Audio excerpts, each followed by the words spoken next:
कार्यकाल हुआ है उसमें से 5 साल स्वर्गीय अटल बिहारी वाजपेयी जी के 5 साल और यशस्वी प्रधानमंत्री श्री नरेंद्र मोदी जी के 5 साल और ये दूसरे कार्यकाल का ये दूसरा वर्ष। आपने देखा होगा कि जब पहली बार आप लोगों ने प्रचंड मतों से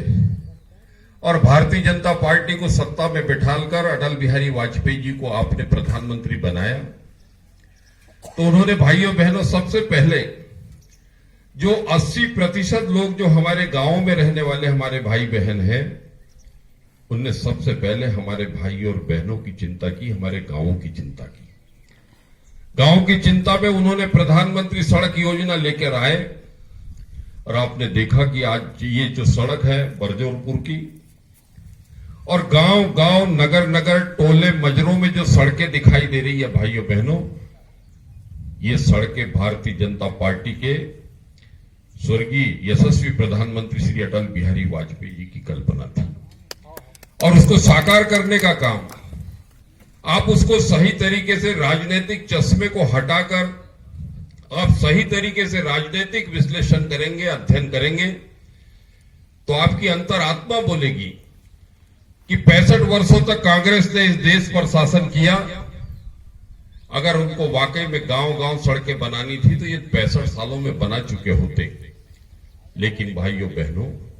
उन्होंने ये काम नहीं किया। गांव करीब के करीब रहे। भारतीय जनता पार्टी की सरकार आने के बाद ये जो सड़कें दिखाई दे रही है, ये अटल बिहारी वाजपेयी जी का स्वर्णिम सपना था, जिसको साकार करने की जिम्मेदारी हमारे देश के यशस्वी प्रधानमंत्री नरेंद्र मोदी जी ने उठाई। भाइयों बहनों, ये जो स्कूल दिखाई दे रहा है, चमचमाता हुआ स्कूल, आजादी के उन 65 वर्षों में आपने देखा होगा कि कवेलू और कवेलूर उस पे टपकती हुई छतें,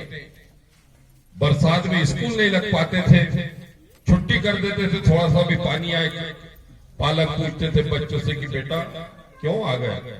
तो उन्होंने कहा स्कूल टपक रहा है। सारे ग्रामीण अंचलों के जितने भी विद्यालय थे, सारे कवेलू वाले विद्यालय थे, टूटे फूटे जर्जर स्कूलों में स्कूल थे हमारे। लेकिन भारतीय जनता पार्टी की सरकार आई, उन्होंने गांव में सबसे पहला काम किया कि ये पक्के और मजबूत स्कूल बनाने का काम भारतीय जनता पार्टी की सरकार ने किया। आज गांव गांव के अंदर जो शिक्षा की अखंड ज्योति दिखाई दे रही है, हमारे बच्चों को पढ़ाई लिखाई की सारी सुविधाएं देने का जो काम किया है, ये भारतीय जनता पार्टी के यशस्वी प्रधानमंत्री माननीय नरेंद्र मोदी जी की वजह से। भाइयों बहनों, आप गांवों में देखेंगे कि उस वक्त यदि उनको बांध बनाना था तो सिंचाई की व्यवस्था के लिए बांध बनवाते, लेकिन आज बैतूल जिले के अंदर यदि आप अध्ययन करेंगे तो जितने भी बांध बनाए गए हैं, किसानों की चिंता की गई है, उसका श्रेय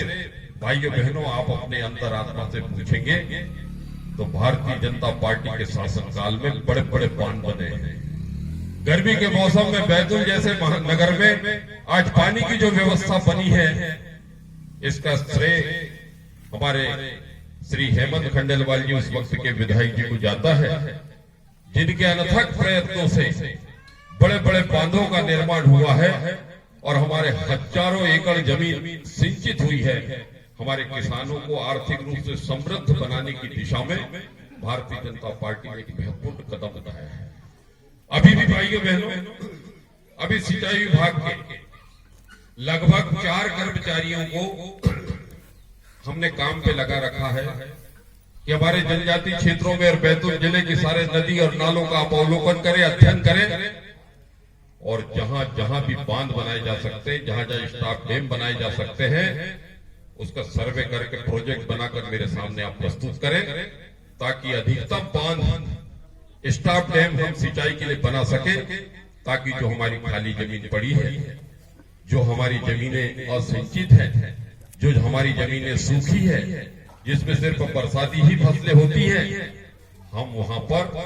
अच्छे से कृषि कर सके और हमारे गांव के हमारे भाई बहन, हमारे किसान आर्थिक रूप से समृद्ध हो सके।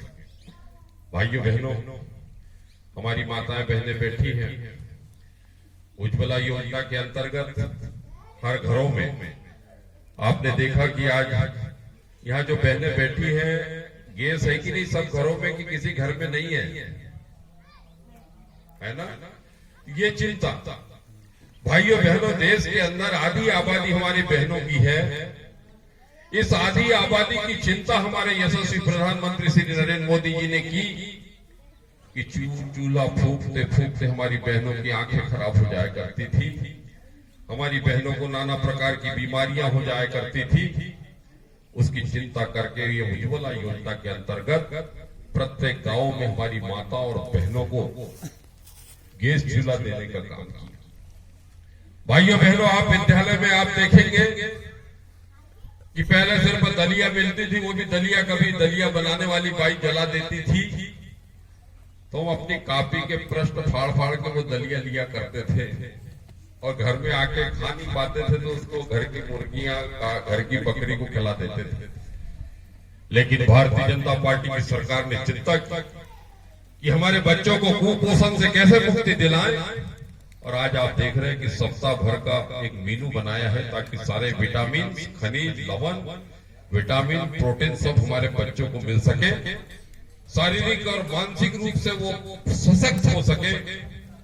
इसकी चिंता भाइयों बहनों भारतीय जनता पार्टी की सरकार ने की कि स्कूलों में जो बच्चे पढ़ने वाले हैं उनके माता पिता अपने खेतों में काम के लिए चले जाते हैं, मजदूरी करने के लिए चले जाते हैं। दोपहर में उनको कुछ खाने के लिए कुछ तो चाहिए। ये दोपहर का जो मध्याह्न भोजन है,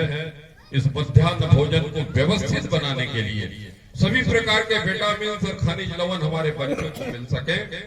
हमारे बच्चे शारीरिक और मानसिक रूप से फिट रह सके, इसके लिए भाइयों बहनों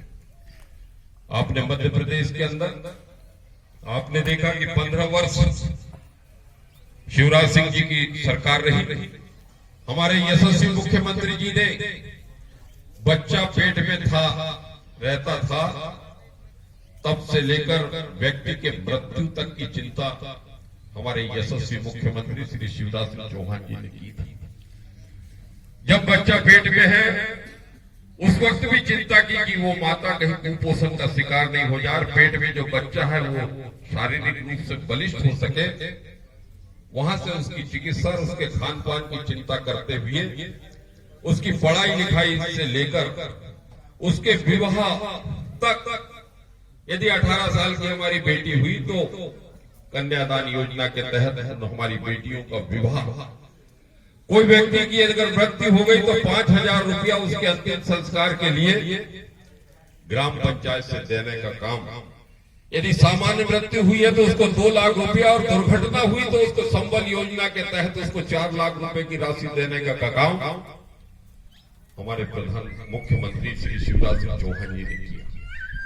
भाइयों बहनों, निर्मल मन से यदि अपने अंतरात्मा से आप पूछेंगे तो आपको ध्यान में आएगा कि ये 15 महीनों में भारतीय जनता पार्टी ने इस मध्य प्रदेश को स्वर्णिम मध्य प्रदेश बनाने की साधना की, इस मध्य प्रदेश को स्वर्णिम शिखर पे ले जाने की साधना की, इस मध्य प्रदेश को बीमारू राज्य से निकालकर देश के 28 राज्यों में सर्वोच्च स्थान पर ले जाने की साधना की। वही आपने देखा भाइयों बहनों, 15 महीने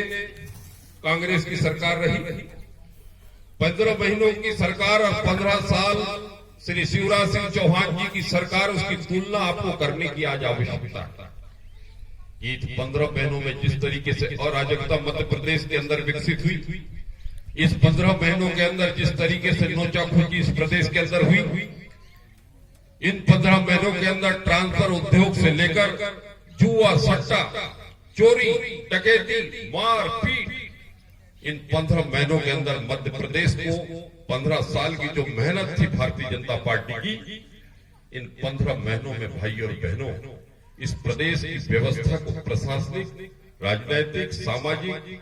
हर तरीके से क्या है कि मध्य प्रदेश के विकास की गति रुक गई। इन 15 महीनों में 15 साल की जो तपस्या की गई थी कि इस मध्य प्रदेश को सबसे विकसित राज्य बनाएंगे, लेकिन इन 15 महीनों में भाइयों बहनों आपने देखा कि 15 महीनों में सारे विकास कार्य ठप हो गए थे। आप लोगों के आशीर्वाद से, ईश्वर की अनुकंपा से, सिंगा जी महाराज की कृपा से फिर से मध्य प्रदेश के अंदर श्री शिवराज सिंह चौहान जी की सरकार फिर बनी और फिर से भाइयों बहनों संपन्न योजना से लेकर सारी जितनी कल्याणकारी जन कल्याणकारी योजनाएं उन 15 वर्षों में संचालित थी, वो सारी की सारी योजनाएं भाइयों बहनों, प्रधानमंत्री आवास ले लो, गांवों के अंदर जिस तरीके से मकान रहा करते थे, हमारे प्रधानमंत्री जी ने चिंता की, देश के यशस्वी प्रधानमंत्री नरेंद्र मोदी जी ने चिंता की कि गांव में रहने वाले 80% जो हमारे भाई बहन हैं उनको पक्का मकान मिलना चाहिए। भाइयों बहनों, भारत के अंदर गांवों के अंदर हजारों लाखों मकान बनाकर हमारे गरीब और भाई और बहनों की सेवा में मकानों को समर्पित किया है। शहरों के अंदर रहने वाले हमारे गरीब भाई बहन हैं, उसमें भी चिंता करके उनको मजबूत और पक्के मकान उनको रहने के लिए दिए हैं। भाइयों बहनों, आप लोगों को बताना चाहता हूं, इन 2024 के पहले आपको पीने का पानी आपके घर में, आप नल की टोटी आप अपने घर में खोलेंगे और आप अपना पानी, आपको घर में पानी मिलेगा। घर घर पानी पहुंचाने का सपना श्रद्धेय श्री नरेंद्र मोदी जी ने लिया है और हम इसको पूरी दृढ़ता के साथ आपके घर तक पीने का स्वच्छ और निर्मल पानी पहुंचाने की जो प्रतिज्ञा है, उसको आप उस सपने को साकार होते हुए भाइयों बहनों देखेंगे। आज का दिन भाइयों बहनों कृषि विधेयक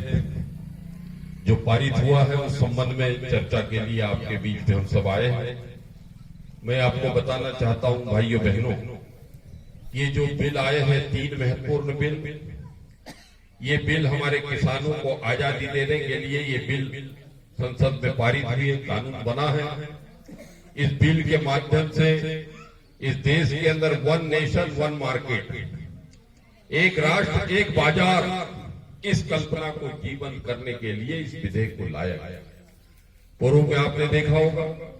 जो भी हमारे किसान भाई बहन हैं, जो भी माल उत्पादन वो करते थे, गेहूं चावल से लेकर फल फूल सब सब्जियां, जब भी हम मंडी के अंदर जाते थे तो हमारा किसान मंडियों में माल अपना बेचने के लिए मजबूर था। मंडियों के अंदर कुछ बिचौलिए हमारे किसानों का विविध प्रकार से शोषण करते थे। मैं एक उसकी वानगी देना चाहता हूं कि यदि आप टमाटर लेकर गए मंडी में, 100 टोकरियां ऐसी रखी हुई है और 5 दलाल, 5 आड़ती, 5 खरीदने वाले वहां पर व्यापारी हैं, वो पहले तय कर लेते थे कि भैया 10 रुपए से ज्यादा अपने को खरीदना नहीं है, बोली लगाना मत। भाइयों बहनों, उन्होंने चिंता नहीं की कि हमारे किसानों को टमाटर पैदा करने में लागत मूल्य ही 15 रुपए लग गया है, हमारा माल वो 10 रुपए किलो के हिसाब से षड्यंत्र पूर्वक खरीद लेते थे। मित्रों, खरीद कर और आप जब बाजार में जाते थे तो आपको बाजार के अंदर जब पता लगता था यार हमने तो 10 रुपए किलो दे दिया टमाटर, बाजार में तो 15 रुपए बिक रहा है, तो वो मुट्ठी भर लोग जो बिचौलिए की भूमिका में आजादी के 70 वर्षों से हमारे किसानों का शोषण करते रहे हैं, हमारे किसानों की अर्थव्यवस्था को अस्त व्यस्त करते रहे हैं, भाइयों बहनों, इस बिल के माध्यम से हमारे सारे किसान भाइयों और बहनों को इससे मुक्ति दिलाने का काम किया है। हमारे किसान अपना जो भी माल उत्पादित हो करेंगे, वो जो भी माल उनका पैदा होता है, जो भी अनाज पैदा वो करते हैं, वो भारत के 28 राज्यों में वो किसी भी राज्य में अपना माल ले जाकर बेच सकते हैं। ये स्वतंत्रता मिली हुई है।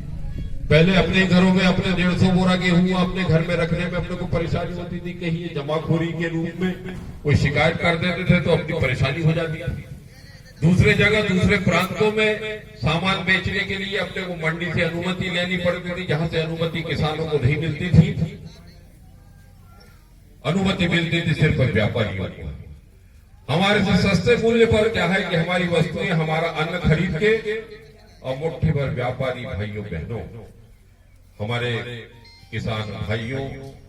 की जो मेहनत का, परिश्रम का जो अन्न था, परिश्रम के जो फल फूल सब्जियां थी, उसका लाभ जो सीधे हमारे किसान भाई और बहनों को मिलना चाहिए था, वो किसान भाइयों को नहीं मिलने की वजह से ये बिल को लाना पड़ा। और आज हमारे पूरे भारतवर्ष का किसान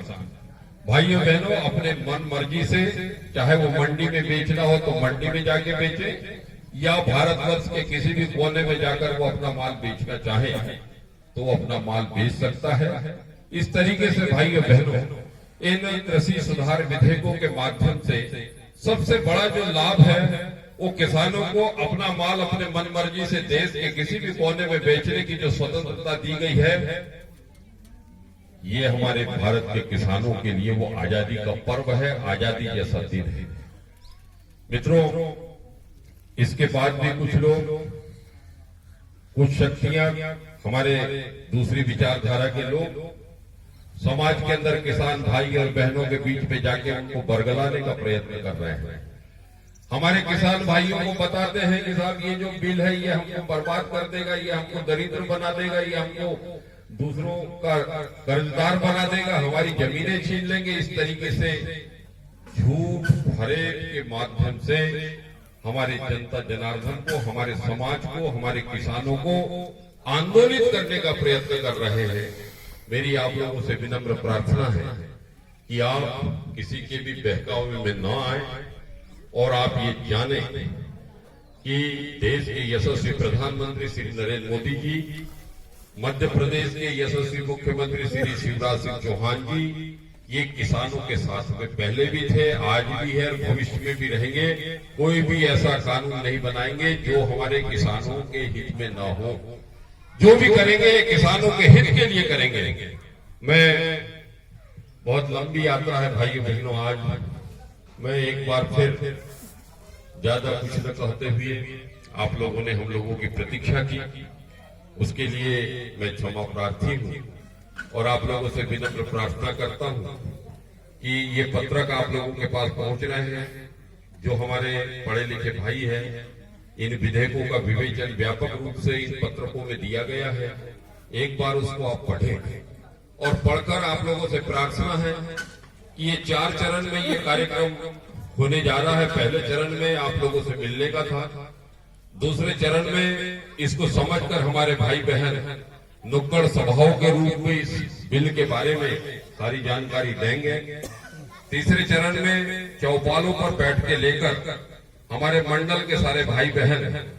चौपालों के माध्यम से क्या है कि जन जागृति करने की दिशा में आगे बढ़ेंगे। और चौथा कार्यक्रम जो है, घर घर जाकर हमारे भाई और बहनों को सही कृषि विधेयक बिल की सच्चाई आपके सामने रखने का प्रयत्न करेंगे। मैं आप लोगों ने सुना, स्वागत किया, इसके लिए मैं आप लोगों का हृदय से आभार व्यक्त करता हूं। भारत माता की जय। बहुत बहुत धन्यवाद आदरणीय सांसद।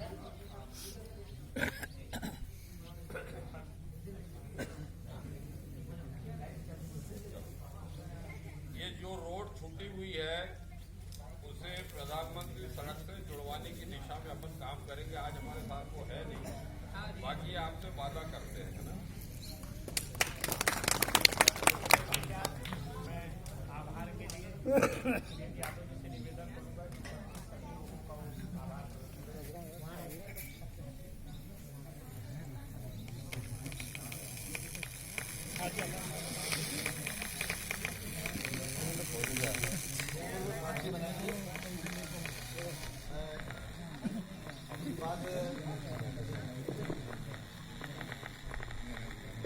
हेलो, मुझे केवल आभार प्रदर्शन करने का कहा गया, परंतु कुछ ऐसी जिनाइन जो समस्या है, 1-2 मैं सांसद जी का समय नहीं लेना चाहूंगा। सबसे पहले सांसद जी का हमारे यहाँ ग्राम बरजूरपुर में बहुत बहुत स्वागत, अभिनंदन। और जैसे कि एक कल्पना होती थी, ऐसे सांसद रूप में हमें ऐसे सहज सरल और मृदभाषी और एक विवेकशील व्यक्ति सांसद रूप में मिले हमको। मैं आदरणीय सांसद जी आपसे एक विनम्र निवेदन करूंगा कि यहाँ की 2-3 जो समस्या है, एक तो बैंक यहाँ पर होना बहुत अनिवार्य है। पिछले बहुत लंबे समय से इन चीजों की यहाँ पर सांसद जी मांग चल रही थी, जो कि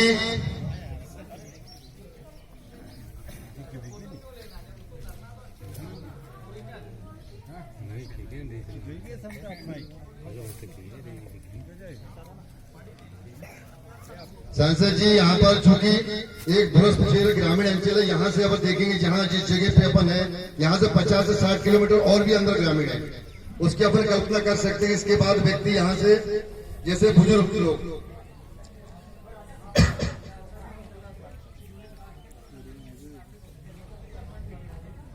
जैसे कि पेंशन के लिए जाते हैं, वहां पे घंटों गर्दिश होने के कारण, और सांसद जी यहाँ तक कि वो बिना पेंशन लिए भी कई बार वापस आते हैं और वो 200-300 रुपए किराया लग जाए, पूरा दिन उनका खत्म हो जाता है। तो यहाँ पर सुरक्षा दृष्टि से थाना भी है, सुरक्षा दृष्टि देखा जाए बैंक को, सुरक्षा दृष्टि से थाना भी यहाँ पर बीजादेवी में पास में है, तो उसके लिए आप प्रयास करें। दूसरा सांसद जी, जो रोड है यहाँ पर इस क्षेत्र में सबसे बड़ी समस्या रोड और सब स्टेशन की थी, तो 2016 में मंगल भैया और सीएम साहब के प्रयास से सब स्टेशन बन गए, जो बिजली की समस्या पूर्णतः यहाँ खत्म हो गई है। और जो रोड उस समय जो स्वीकृत अभी अपूर्ण है और गुणवत्ता विहीन रोड बन रहा है। मैं आपसे निवेदन करूंगा कि यहाँ पर वह एक महत्वपूर्ण रोड है जो पूरा बौरा क्षेत्र को यहाँ से जोड़ता है, तो मैं चाहूंगा कि उस मुद्दे पे भी थोड़ा सा